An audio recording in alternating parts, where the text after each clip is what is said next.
Hello guys, आपका मेरी इस वीडियो में स्वागत है। मैं हूं ओम। मैं आपको आज अपनी स्टोरी बताने वाला हूं जो कि मेरे लाइफ में आई है, और मेरा ये फर्स्ट ब्लॉग भी है। और आप इंट्रो ही समझ सकते हो मेरे इस ब्लॉग को, क्योंकि मैंने ये चैलेंज लिया है कि मैं एक क्लिप में ही ये पूरा कवर करने वाला हूँ, ना कि दूसरा शॉट लूँगा। ठीक है, तो मैं आज एक ही क्लिप में इसको ख़त्म करने वाला हूँ, क्योंकि मुझे एडिट करने की ज़रूरत नहीं है। क्योंकि मेरा बैकग्राउंड देख ही रहे हो कैसा है। ठीक है, जो भी है बहुत अच्छा बैकग्राउंड है, ऐसा बैकग्राउंड किसी को नहीं मिलेगा। तो इस हिसाब से मैंने ये वीडियो बनाया है।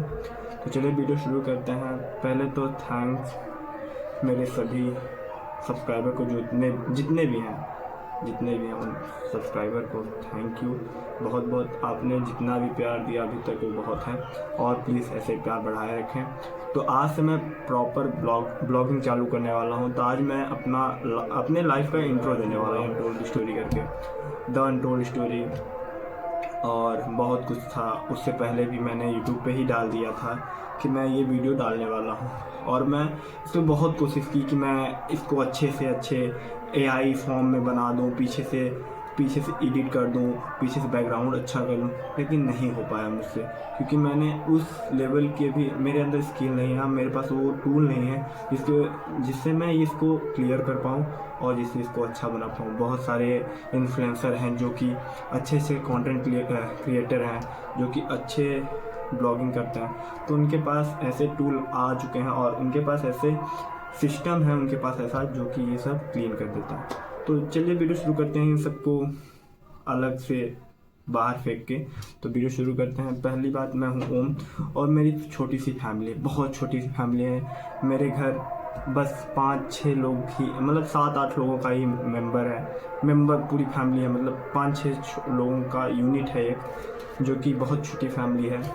जैसे कि मम्मी पापा मेन होते हैं, वो है 2 भाई 1 बहन, हम लोग, और भाभी हैं एक, और एक ही भाभी, मतलब भैया बड़े हैं तो उनकी शादी हो गई, दीदी की शादी हो गई वो, और 2 भैया के एक बेटी 1 बेटा। तो इतनी छोटी फैमिली होने के बाद ही बहुत सारी, सब सोचते हैं छोटी फैमिली रहती है, अच्छी रहती है, खुशी रहती है, लेकिन नहीं, ये ऐसी बात नहीं है। इस सबसे बहुत दूर की बात है कि छोटी फैमिली रहती है, बहुत दुख का सामना करना पड़ता है, क्योंकि बड़ी फैमिली एक साथ होके उस दुख को कम कर लेती है, लेकिन छोटी फैमिली क्या करती है, उस दुख में वो टूटने लगती है, उसको यूनिटी बनानी पड़ती है, जो कि बहुत मुश्किल होती है छोटी फैमिली को। क्योंकि कुछ ही लोग होते हैं जो उसमें समझदार होते हैं, कुछ लोग छोटे होते हैं, तो 2-3 लोग समझदार होने की वजह से वो जो छोटे होते हैं उनको समझने में बहुत दिक्कत होती है। तो छोटी फैमिली को एडजस्ट करना बहुत दिक्कत होता है। तो आज उसी बात करने वाले हैं, और मेरी लाइफ कब से क्या हुआ, कैसे हुआ। तो ये मतलब मेरा पहला ब्लॉग है, और मैं बहुत डर के शूट कर रहा हूँ, क्योंकि मैं एक क्लिप में ही कवर करना चाहता हूँ।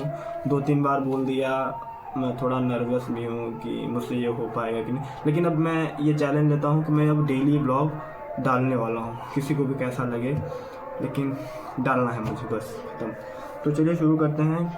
पहली बात यह है कि मैं जब क्लास 9th में था, तब कोविड भी आया था, 2021 की बात है। और उस टाइम मेरे पापा की तबीयत बहुत ख़राब थी, क्योंकि उनका मतलब पहले बार ऑपरेशन हुआ था जब भैया पैदा हुए थे। और भैया इस समय 30 साल के हैं, और 30 साल पहले उनका ऑपरेशन हुआ था, उसमें वॉल वॉश हुआ था। और उसके बाद अब 2021 में जब कोविड था, उनका सिचुएशन बहुत गंदा हो गया था, क्योंकि वो चल नहीं पाते थे अपने से, मतलब बाथरूम करने में भी उनको बहुत दिक्कत होती थी, क्योंकि वहाँ तक जाने में उनको भैया या भाभी लेके पहुँचाते थे। तो ये दिक्कत थी, पैसे जमा थे हॉस्पिटल में, और ऑपरेशन नहीं हो पा रहा था। बात वहाँ तक आ गई थी कि पापा को हॉस्पिटल में कैसे भी करके जल्दी ऑपरेशन करवा दिया जाए, रिस्क है तब भी करवा दिया जाए, पर कोई नहीं, कोविड थोड़ा कम हुआ। पापा का ऑपरेशन 2021 के लास्ट तक हुआ, अक्टूबर तक, और सब सही हुआ। सब घर पे आए, सब हंस खेल रहे थे।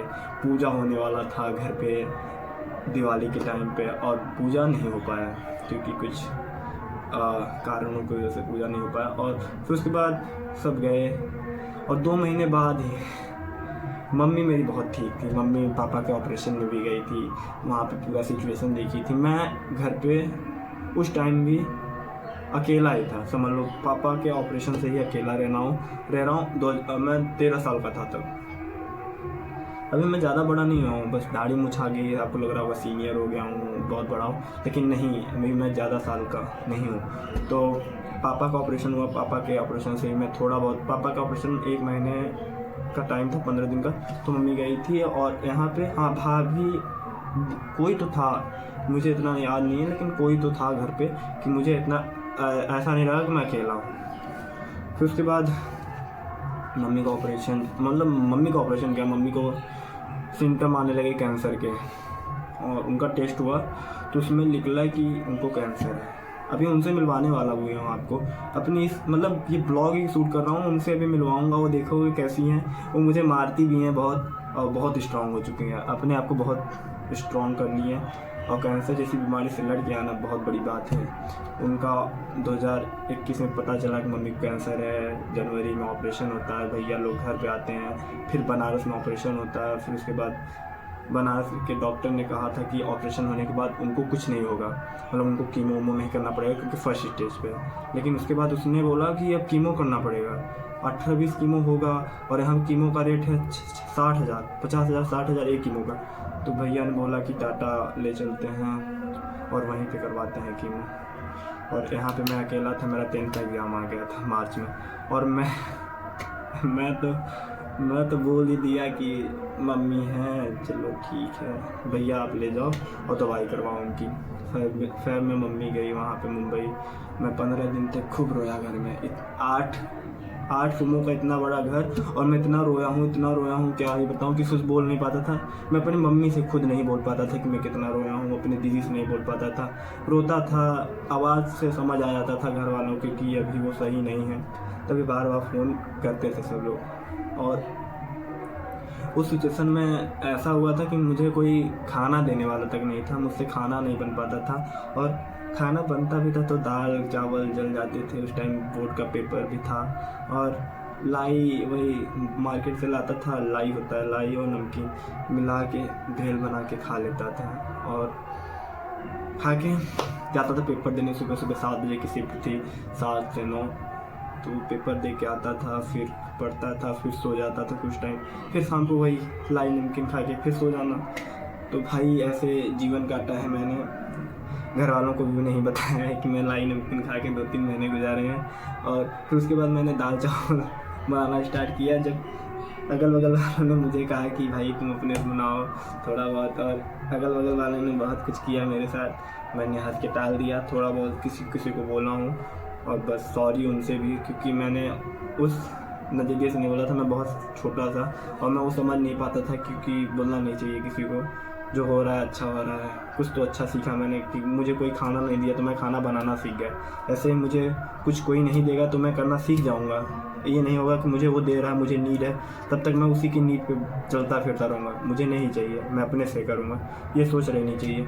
तो मुझे बहुत चीज़ सिखाया मम्मी पापा की बीमारी ने और मेरी फैमिली ने कि आपको कैसे जीना है।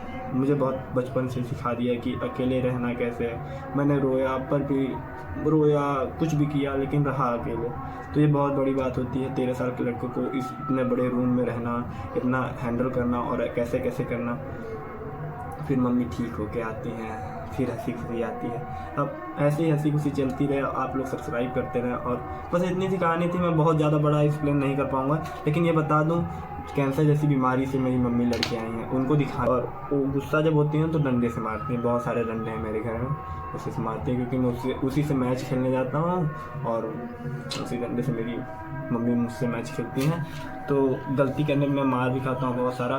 तो आज से मैं अपना प्रॉपर ब्लॉग चालू करने वाला हूँ, तो प्लीज़ लाइक एंड सब्सक्राइब करिएगा। और ये वीडियो अपलोड होगी, कितना भी गलती हुआ होगा प्लीज़ सॉरी, लेकिन ये वीडियो अपलोड होगी। चलिए आपको अपनी मम्मी से मिलवाता हूँ, वो क्लिप मैं लास्ट में डाल दूँगा, क्योंकि अभी मम्मी के पास जाने की मेरी हिम्मत नहीं है, क्योंकि वो मुझसे गुस्सा है, क्योंकि मैं अभी गया था इलाहाबाद से मैं चला आया, और चला तो आया लेकिन वो बहुत गुस्सा है, और गुस्सा है तो कोई बात नहीं, चलिए उनसे हैंडल कर लेंगे हम और आपको दिखा देंगे कि वो कैसी हैं।